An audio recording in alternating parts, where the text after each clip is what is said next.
Halo sobat pertama, sudah familiar dengan istilah TP atau transfer pricing?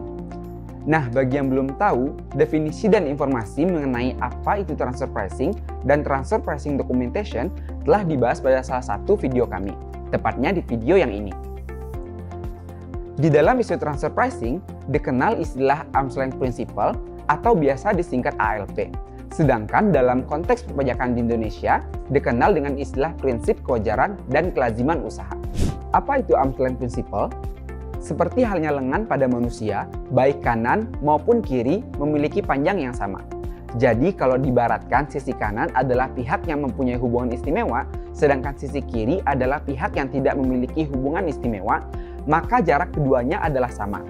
Oleh karena itu, prinsip kewajaran dan kelaziman usaha mengharapkan bahwa wajib pajak bisa berlaku sama dengan kedua belah pihak. Prinsip ALP tersebut dituangkan dalam sebuah pedoman yang kita kenal dengan istilah OECD TP Guideline atau Organization for Economic Cooperation and Development Transfer Pricing Guideline.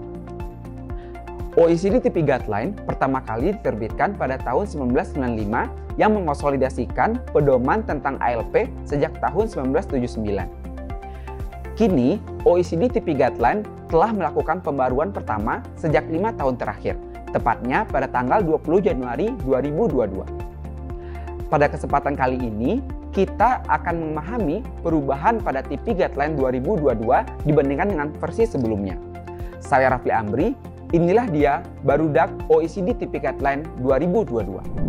OECD TP Guideline merupakan pedoman yang membantu perusahaan multinasional dan administrasi perpajakan dalam mengevaluasi masalah penetapan harga transfer atau transfer pricing.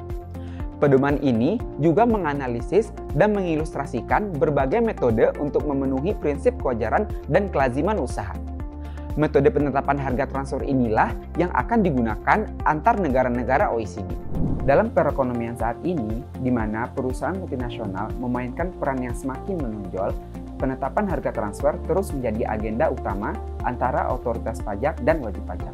Petugas pajak perlu memastikan bahwa laba kena pajak perusahaan multinasional tidak dialihkan secara artifisial atau secara sengaja dari negara atau yurisdiksi sumber penghasilan ke wilayah lainnya. Basis pajak yang dilaporkan di negara tersebut juga harus mencerminkan kegiatan ekonomi yang dilakukan di sana, sehingga wajib pajak memerlukan panduan yang jelas tentang penerapan prinsip kewajaran dan kelaziman usaha yang tepat. OECD TP Guideline 2022 mencerminkan konsolidasi sejumlah laporan yang dihasilkan dari Base Erosion and Profit Shifting atau BEPS OECD G20.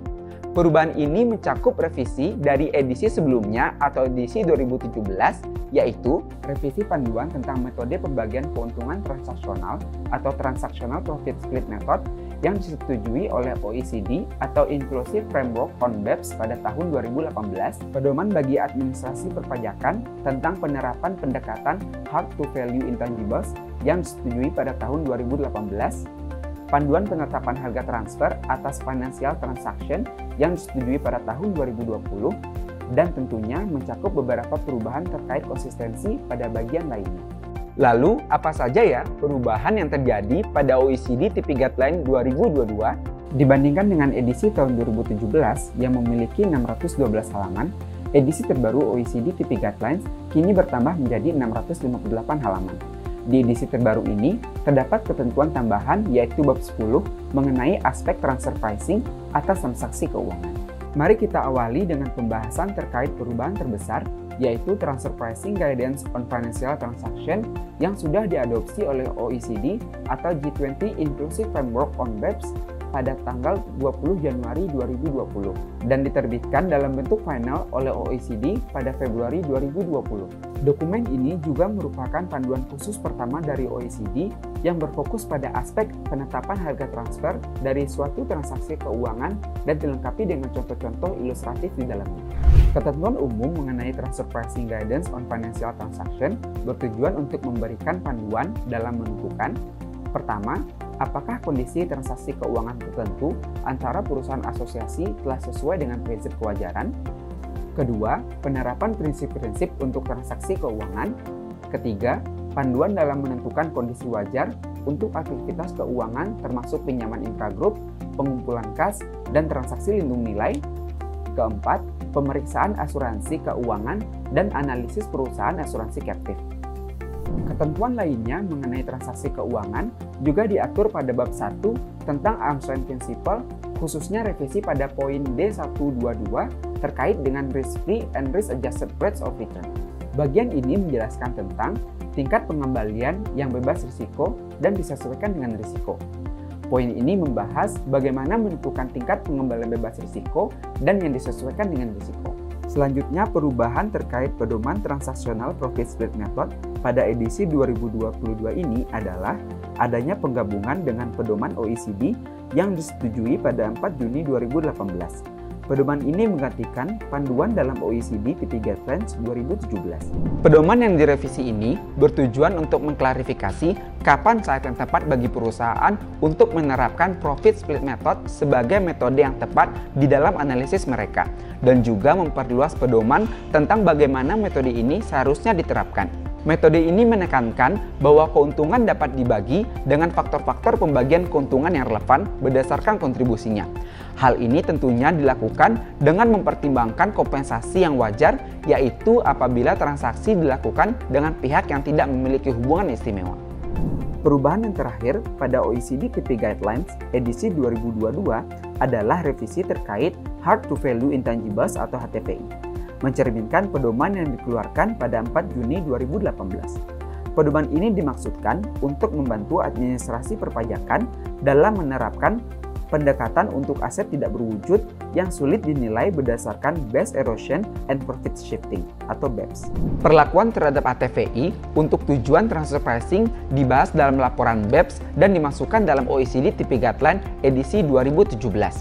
Pedoman ini dikembangkan untuk mengatasi asimetri informasi yang tersedia di antara wajib pajak dan administrasi pajak mengenai nilai potensial HTVI ketika ditransfer.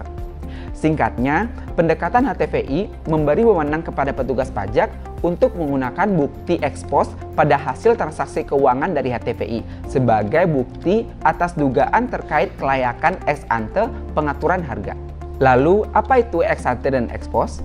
Ex ante atau the arm's length price setting approach yaitu pendekatan dalam menentukan harga wajar transaksi yang dilakukan sebelum atau saat transaksi atau kontrak dilakukan.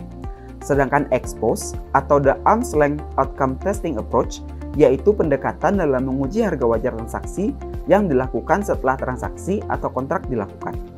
Pedoman baru untuk otoritas pajak telah disetujui pada tahun 2018 dan telah dimasukkan ke dalam OECD TP Guideline edisi 2022. Pedoman ini bertujuan untuk mencapai pemahaman dan praktik bersama tentang cara menerapkan penyesuaian untuk HTVI. Oleh karena itu, pedoman ini dimaksudkan untuk meningkatkan konsistensi dan memitigasi risiko adanya pajak berganda. Pedoman ini berisi 3 komponen utama, yaitu garis besar prinsip-prinsip yang mendasari penerapan pendekatan HTVI, contoh-contoh yang menjelaskan penerapan pendekatan HTVI, dan pembahasan spesifik tentang interaksi antara pendekatan HTVI dan akses ke prosedur kesepakatan bersama. Nah, itu tadi pembahasan mengenai perubahan inti dari OECD TP Guideline 2022. Adanya OECD TP Guideline dapat menjadi pedoman sekaligus standar minimum yang akan menjadi acuan kantor pajak untuk memeriksa dokumen transfer pricing wajib pajak, apakah sudah sesuai dengan peraturan dan ketentuan yang berlaku. Hal ini menjadi penting karena kebijakan transfer pricing di suatu perusahaan sangat rentan dijadikan sebagai objek sengketa. Dengan memenuhi pedoman OECD transfer pricing, diharapkan wajib pajak dapat meminimalisasi risiko pemeriksaan dan potensi sengketa yang dapat timbul di kemudian hari. Yuk Sobat Pratama, belajar lebih baik dan lebih baik belajar. Jangan lupa subscribe channel YouTube Pratama Indomitra ya. Sampai jumpa di video selanjutnya.